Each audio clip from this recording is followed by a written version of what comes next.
नमस्कार friends. Radhe Radhe. Hope you all are great.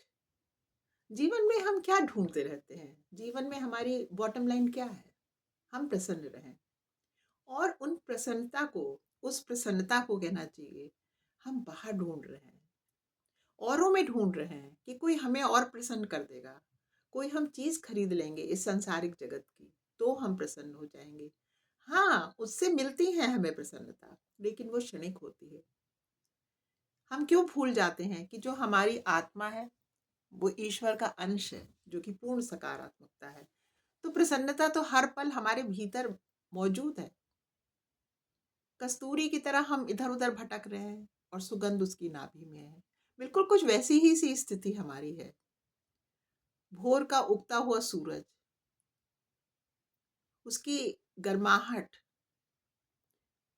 मंद चलती बयार, हरे पेड़ पौधे, वृक्ष, विभिन्न तरह के फूल, उनकी विभिन्न तरह की पत्तियां, कोई पतली, कोई मोटी, कोई छोटी, कोई लंबी।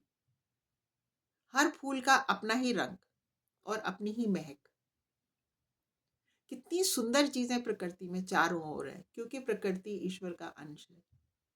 इसीलिए तो वो इतनी खूबसूरत है, और इसीलिए वो हमारी जीवन दायिनी भी है और हमें बहुत ही इनरीच करती है। कभी प्रकृति के पास बैठ के देखिए, हमें कोई नहीं चाहिए। घंटों हम उसको देख सकते हैं, उसके साथ रह सकते हैं। तो समझने वाली बात यह है कि यदि हम जिस दिन ये समझ लेंगे कि हर में ईश्वर अंश है, वही प्रभु का अंश है जिसको कि हम बहुत स्नेह करते हैं, जिसके चरणों में हमारा ध्यान हमेशा केंद्रित रहता है। हर जीव में जब हमें उसका दर्शन होने लगता है तो हर जीव की प्रसन्नता में ही हम प्रसन्न होने लगते हैं। और ये वो एक स्थिति आ जाती है कि जीवन सदैव आनंदमय रहता है, एक ब्लिस में रहते हैं हम। कभी ऐसा होता ही नहीं कि हमारे मन में तकलीफ हो। और देखिए, परिस्थितियां तो दिन पर दिन बदलती हैं। सुख दुख बिल्कुल धूप छांव की तरह है। ये सब बातें बरसों से लोग कह रहे हैं, मैं भी कह रही हूँ, आप सब जानते हैं। कोई नवीनता नहीं है इन बातों में।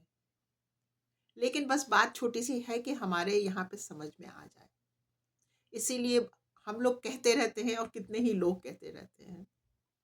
जिस पल किसी की भी प्रसन्नता में हम प्रसन्न हो जाते हैं, वो जीवन का वो समय होता है कि उसके बाद हम सदैव प्रसन्न रहते हैं। तकलीफें आती हैं तो ठीक है, आई, और उनको जो भी हो सका उनको हमें निपटाना है। वो भी ईश्वर की कृपा होती है, तो हम निपटा पाने में समर्थ रहते हैं।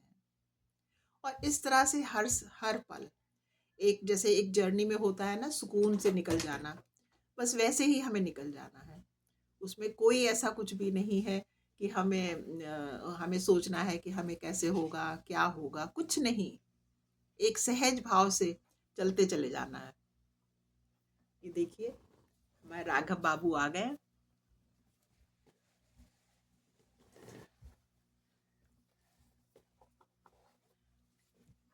ये हमारे बहुत ही क्यूटेस्ट बेबी हैं ऑन दिस अर्थ। बहुत समझदार और ये ब्लेस्ड बेबी हैं। इनके ऊपर गॉड बहुत ब्लेस्ड, गॉड की बहुत ब्लेसिंग्स है। ये आज इनकी छुट्टी है स्कूल की। Raghav, you want to say something? इनको हिंदी कम आती है, ये अंग्रेजी अच्छे से बोलेंगे। Raghav, you want to say something? No? Okay, बस। तो आज के लिए मेरा इतना ही कहना था कि हमें प्रसन्नता कहीं बाहर ढूंढनी नहीं है एज सच, और बस हम अपने में खुश रहें। See, Raghav is a happy soul, है ना? एंड हम इनको भी कहते हैं कि always solve the problem. Problem are always there, but we have to solve the problem. इनके अंदर भी हमें बड़ी खुशी मिलती है। और ये दूसरे वाले भी आ गए हैं, गोलू बाबू। I have. Hello. So What were you friends, gonna ask? Thank you Ask so something? Much. आपकी इच्छा हो तो ज़रूर सोच के देखिएगा कि खुशियाँ हमारे अंदर हैं, भीतर है, हर समय हमारे साथ है। उसको हमको कहीं ढूंढना नहीं है।